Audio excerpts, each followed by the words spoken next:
Okay. I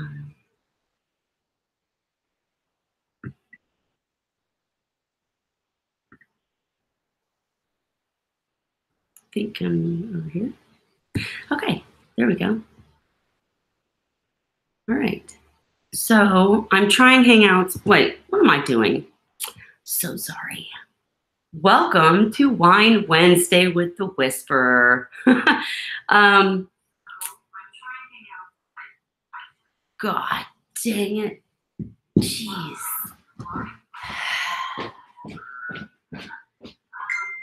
Okay. Well, that was fun. Okay, so apparently the first note is don't have another computer going in the background. All right, let's start over, shall we? Trying, guys. All right. Welcome to Wine Wednesday with the Whisperer. And the reason I seem to always have excuses, I know, but the reason that I'm late tonight is because I was watching the Reef Dudes live stream, which was extremely interesting. And I'm going to talk a little bit about it because I'm guessing that everyone's still over there. So I'm probably just going to be talking. And literally, I threw myself together because it was so interesting that, I threw myself together to be here. But you guys should check it out when you're done. It was about microbubbling. Very interesting. But first, let's talk about our wine tonight.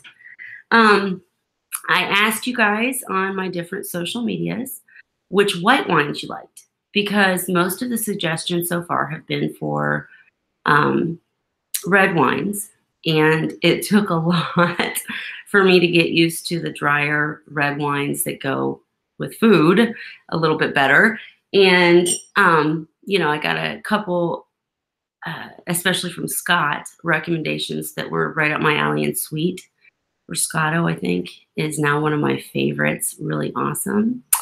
But so I'm, also wanting to try the whites and stuff. And so, and also I'll be visiting a winery. And so I'm in a couple of different higher scale places so that I can actually talk with some of you that really know wine about some better brands and better types and so on and so forth.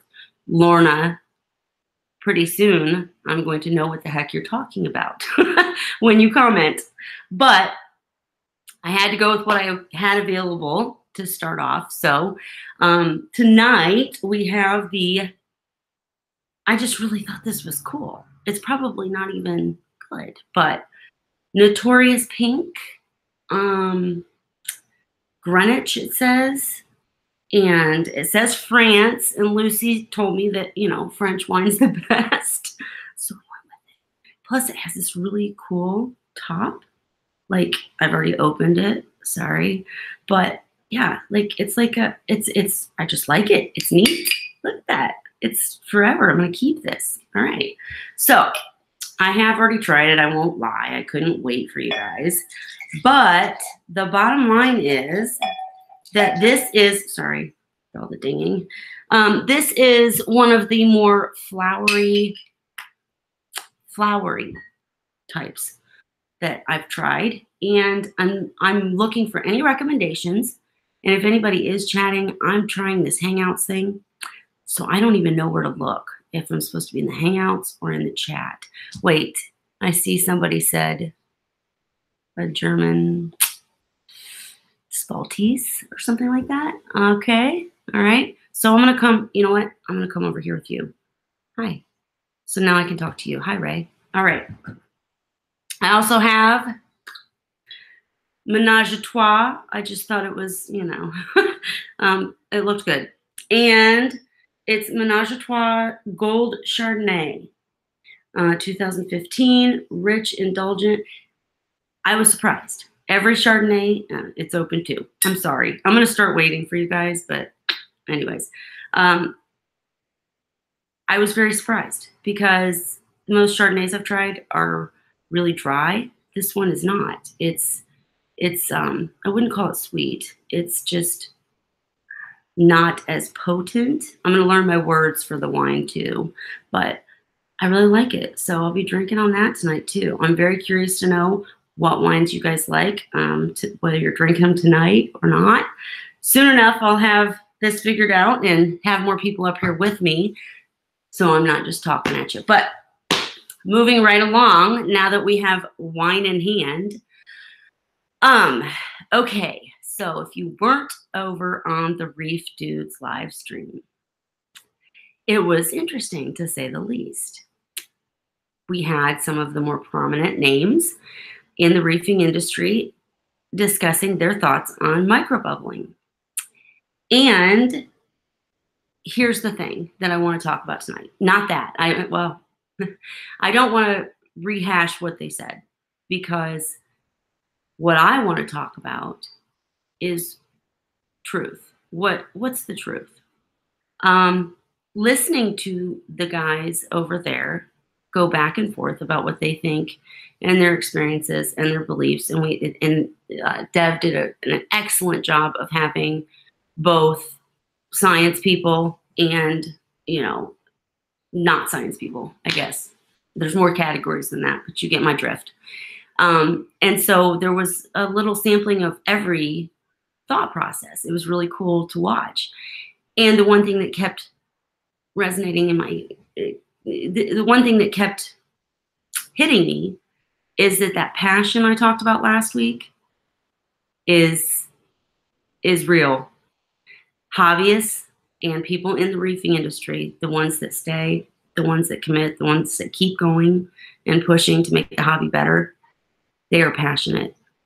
And so sometimes that can come across as, heck, for me, with Seahorse people, I've had multiple people tell me that I'm, overbearing, I guess is a good way to put it. Maybe I'm the Richard Ross of Seahorses. But anyways, no, he's his own person with Seahorses. I shouldn't have even pretended with that one. I'm not even in that league. But I'm getting to my point. Sorry, guys. If anybody has anything they want to talk about, I'm here with wine to talk to you. But while I'm trying to figure this out, I'm just going to kind of go through what I had planned. All right. So I'm not going to read to you the whole night, but according to Google, a fact is a thing that is indisputably the case. Now, if you look at the reefing industry and how many things have changed over time, I don't care if you're talking about seahorses or collection or what level or experience level or skill level or my opinion, I'm going to interrupt myself just to say kudos to you. You're absolutely right. I'm going to have to change my time and date. You were absolutely right about the time and date. And yeah, those technical terms, screw those technical terms, right? But fact is a technical term, and we don't really have them in the reefing industry because nobody knows. Scientists can have a hypothesis and do studies, and I wish there were more, especially with seahorses. I know Lucy's working on some, but the point is there's always the things that we don't know. So many things change over time. I'm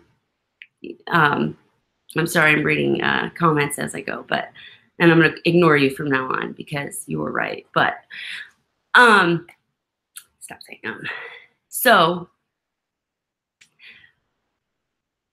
I totally lost where I was, just saying sorry to be right. Thanks a lot, my opinion. But okay, let's get back on track. So a fact is a thing that's indisputable. And in the reefing hobby, in the reefing industry, things change so often that there's no way that anything can be considered a fact, is my opinion. So I want to know yours. I want to know what your opinion is. If you are one of those diehard people on either side of any subject and just think there's no other way. Because I was for a while, especially when it comes to seahorses. I believed in my way of doing things and thought this is the way. And I've had too many times where I had to back up and see a different way to continue saying that. So I think the most important thing to remember is that we have to be open-minded and we have to listen to each other And that can get into some pretty deep levels because, you know, who you listen to matters. And I'm going off on a tangent. So a better word, I think, for the reefing industry would be the hypothesis, because it is a proposed explanation made on the basis of limited evidence as a starting point for further investigation. Right. Listen to lots of opinions and then decide what will work best for you. Agree, my opinion. Ty says the industry has definitely changed. I only got into it a few years ago. I talked to people who have been doing it for many years, and I can't believe how much it has changed. Absolutely. And it changes all the time because we learn more and we get better and everybody gets better. And that's what's so amazing and cool about this hobby and this industry, is that we all help each other and we all get better together. And it's really cool. However, that little key part where we have to listen to each other really matters. And so basically what I was going to talk about, since I got so enthralled in Reef Dude's live stream, I was going to chat about my take on what happened. And I'd love to hear yours. But while I was listening to them all talk, I felt myself in the position of each person there. I could, and let me tell you what I mean by that. What I mean is, I understand what it's like to try a method, have it work, believe in it, watch it work over and over again, not have the scientific, technical terms or, you know, equipment maybe to say my XYZ is 0.328, but I know it works. You know, I can tell you how to take care of seahorses. I can't tell you the exact bone mass that they, you know, will take up, blah, blah, blah, blah, blah, my point. So I understand what it's like to know that a method works, but not be able to prove it. And it's extremely frustrating to be the person that's trying to help people and see that same person go and ask for help somewhere else, or, you know, be questioned at every turn. That's hard. And I think that someone in a leadership position takes on that role.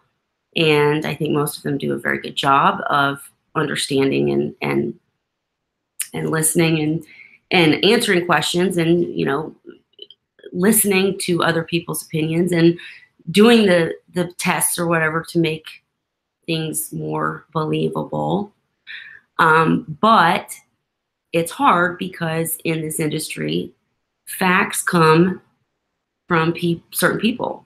If a certain person says something, all of a sudden it's a fact. And that's not always a fact.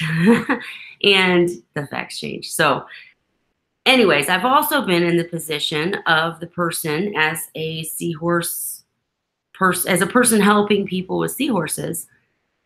I am, as I said before, questions is the way we learn. Right. Asking questions. Right. All I meant was, you know, honestly, when I was listening to them over on the other stream, I kept thinking of myself in these different positions, because I've been the person saying, no, you know, you can't do this and you can't do that. It's this way. It has to be this way. And then also being the person when someone brings a new method in, I've been the person on the other end saying, you know, where's your proof? I'm not going to believe you until you show me. And I literally have told people when it comes to seahorses that one of the things that you should ask anybody giving advice is, how long have you been doing seahorses? How long have you kept seahorses? Has your tank been running a year? You know, obviously those are good questions, you know, just basic questions. But the point behind it is that new things shouldn't be tested. And that's definitely not what I really think. I guess I need to change it to new methods should not be tested by newcomers. I just kept seeing myself in every role over there. And how difficult it must be to be the person that's either questioning things or, Ty said, I feel like there are different approaches, but you can still have success with both, even if the two methods are completely different. My opinion said, Everyone is an individual, as are our tanks. They are a description of who we are, not anyone else. That's amazing. Are you a poet? I think you're poetic. But yes, cheers, 3 thumbs up, all that good stuff. Exactly right. That different approaches. I mean, how can you explain if there are facts in this hobby? How can you explain how 3 different aquariums can have completely different lighting, each one saying that their lighting is the best? And they're all terrific tanks because none of them are right and none of them are wrong. I mean, you're absolutely right. It's an expression of who you are. You make a tank what you like, and it represents you. So I couldn't agree more. But then there's the other side of the coin, that it's the end result. Absolutely. As long as the method works, and I'm getting off track, but that's the hard part, is that there are people, like in the light situation, you might have 3 to 5 lights, and when I say lights, I'm not talking about specific brands. I'm talking about type T5, MH, LED, whatever. They're all good in different ways, bad in different ways, etc. And I'm not talking about the companies that represent them, but each is good, has their good points. Then you get some knockoff, company or brand that's trying to take advantage of the need for lighting, that's making an inferior product that sucks. And so, there's always the point that we have to be careful too. I mean, I'm really just rambling because it's confusing. It's really confusing. Listening to them, I saw a woman kept commenting that she understood the point that there needs to be proof before someone can try something. And in the microbubbling situation, the whole time I was thinking, but I'm your proof. I'm your proof. My tank was poop, and now it's not. And microbubbling is not the only thing that I started doing. However, I literally don't have to maintenance my tank because it's on a regimen that works, and microbubbling is part of that. So I feel that it works, and I don't understand people who can't look at my tank and see that. But again, if it wasn't the case, I would probably feel differently. So hang on, I got to grab my stuff here. It's just interesting to me how people can see things so differently, and how it's so very, very important that we listen to each other. I don't care if you are the newest person to reef keeping or seahorse keeping or whatever we're talking about. It doesn't matter if you're the newest person. It doesn't matter if you have, 30 years experience. If you're not listening to the new people and the experiences, and of course teaching them the right guidelines, but then backing up and hearing what they've experienced, and the new, there's just so many new things coming out that it's dangerous to get stuck in a certain way of thinking. And I don't know, I got off on a tangent as usual. So let's see.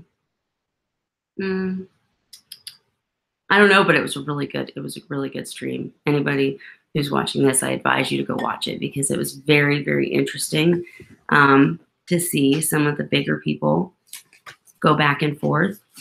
And okay, so that's what I want to know. I want to know, and I actually wrote an article about this. It's extremely long, so I'm not even going to link it because nobody's going to read it. Nobody ever did read it. But it's about advice online in the reefing industry and in the seahorse world. And I'm just curious to you guys that are here. Hi, Heidi's Fish Tank. I'm just curious. Hi, Michigan fan. Oh, I want to see your pregnant seahorse. Yay. I hope that's a good thing for you. But I'm just curious how you folks determine who to take advice from. I'm curious if you look for someone, like Julian Sprung or, even Richard Ross, any of them who have been doing this for an extremely long time. Or if when you meet someone like Cruz, who was also in the microbubbling stream, who happens to be my mentor, he has been doing this longer than most, but his name is not as known as some of the others. He wasn't a public person. So, Ty, okay, I'll link it, but it was my very first article using WordPress. It's really long, but I'll link it in the description just for you.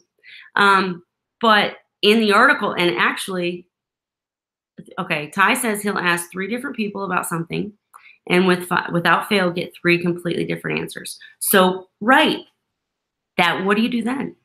What do you do if you're, doing your research, which is what everyone says, do your research, and do your research, and etc. And then you do your research and you find online that everything is conflicting. Everything. What I did personally is, it doesn't matter if you're talking about seahorses, reef, tank, anything. What I did is I sat back and watched in the groups, in the forums. I did my research, of course, and I looked for things that agreed and disagreed and how serious they were, I guess. Okay, Heidi said, I try to look for people citing sources. That's good. Actually, at the beginning of this, I was talking about the fact that things change. Even if you go back and you read some seahorse article from National Geographic, which isn't the same as a scientific source, I understand. It's not the same as something on researchgate.net or anything. But if you listen to the pros, they're going to tell you that seahorses need low flow, and they don't, and we know that now. Dan Underwood with Seahorse Source had a heck of a time convincing people that seahorse tanks should have skimmers. It just wasn't a thing back then, and they thought they were bad, and they were new, and so it was taboo, no way.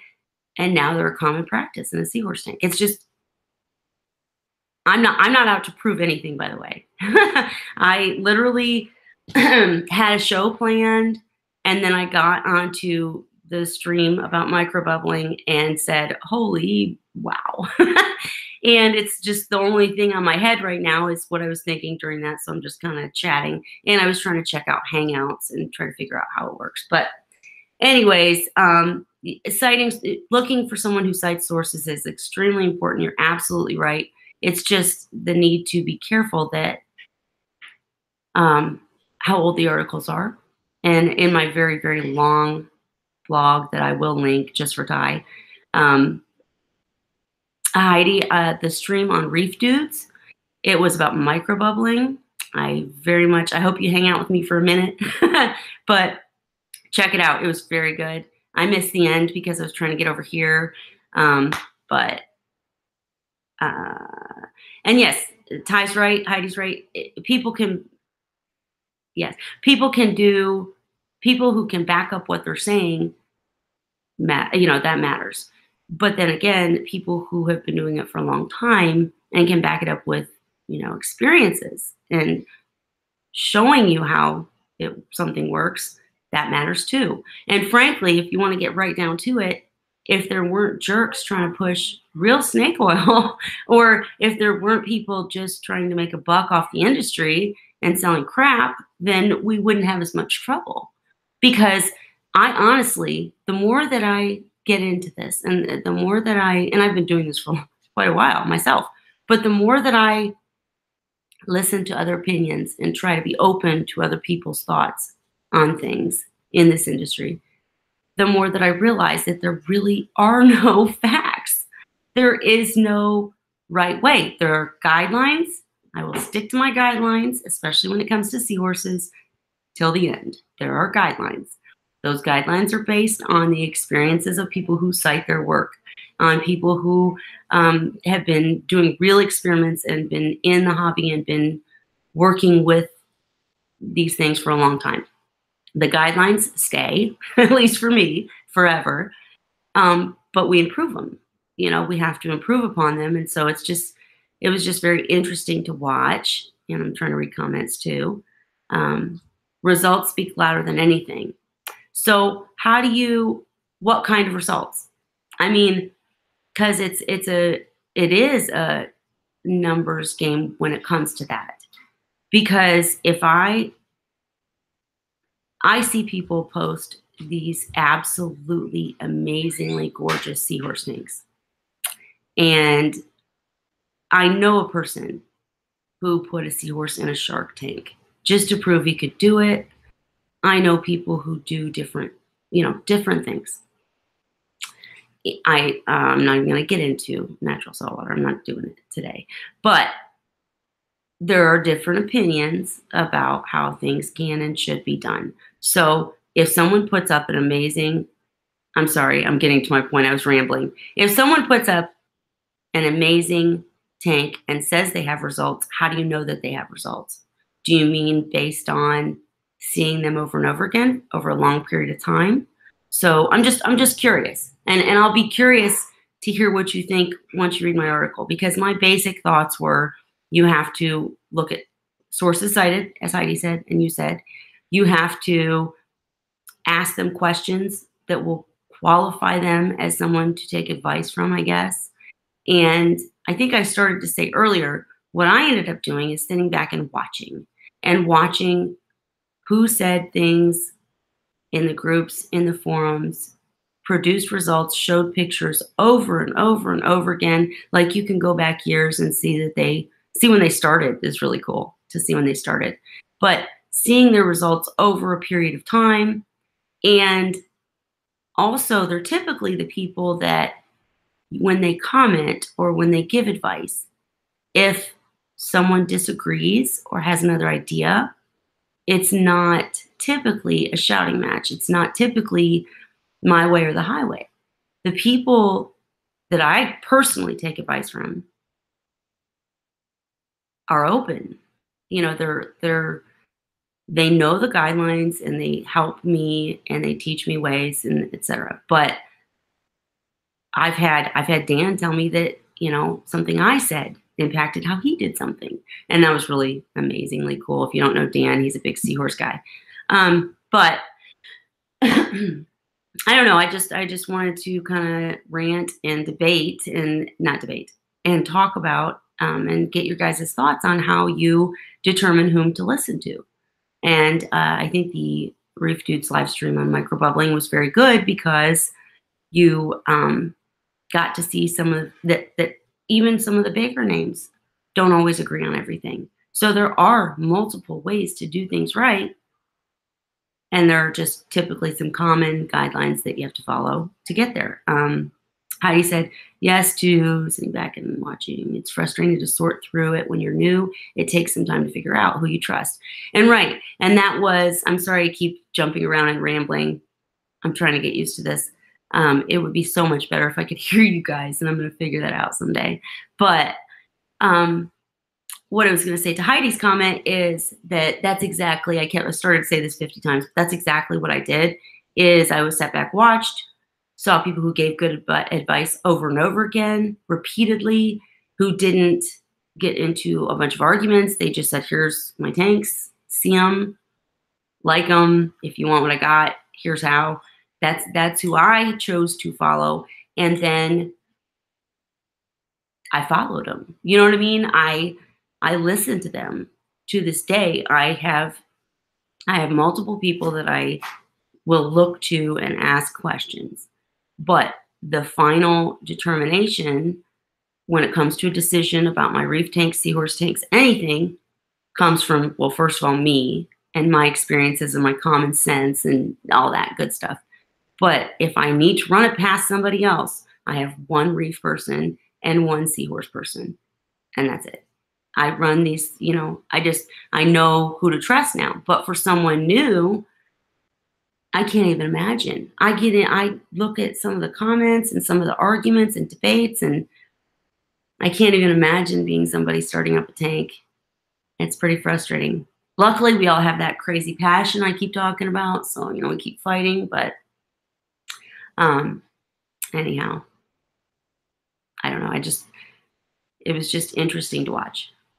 I think I started to also say that I can see it from all points of view.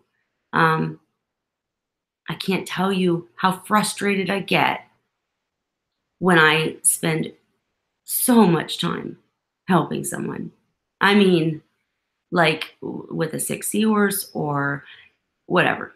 And I literally get emotionally involved in them being successful, and then turn around and see them post the same question in every group.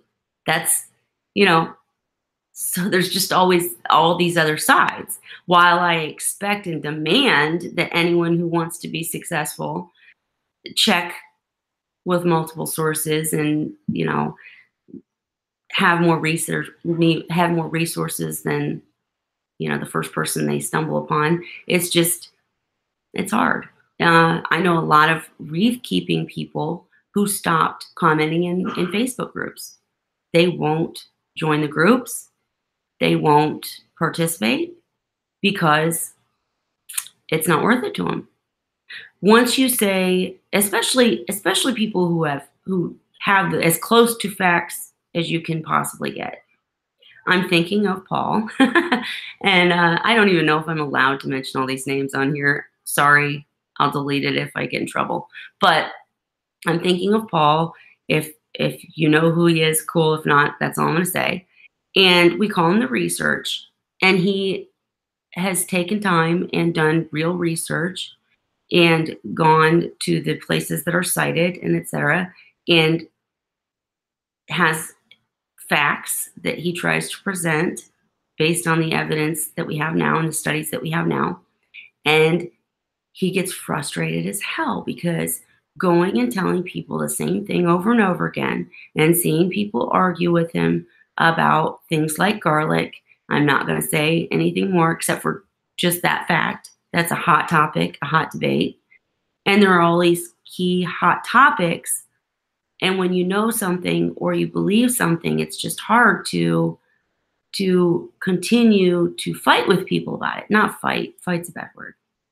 It's hard when you know something is truth or you believe it to be truth and nobody's listening, kind of. Heidi said, I'm the same way with Facebook groups. There's only one group where you really ask anything. Right. And as for my Seahorse police video, I obviously feel that I used to be that way. I used to be the one saying, you can't do this with seahorses. You have to do it this way. Sorry if that was loud, but I meant it. And it's because I believed in my way.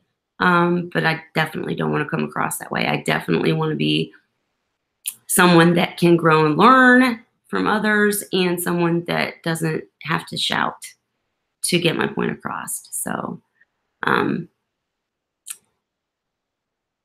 some people are way too passionate about their opinions, but that's what my whole point. It takes passionate people. This hobby is full of passionate people. If they weren't at least a little bit passionate, thanks, Heidi. I try not to, but you didn't get to know me until until recently, or you didn't see my seahorse side at first. I was guilty of being pretty harsh with people who, had different ways. And I think I've come a long way, so that's good.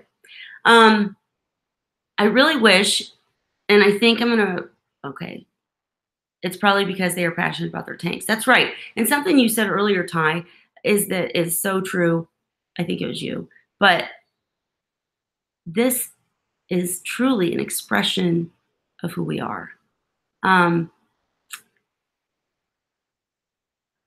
We put the things that we like to look at in our tanks.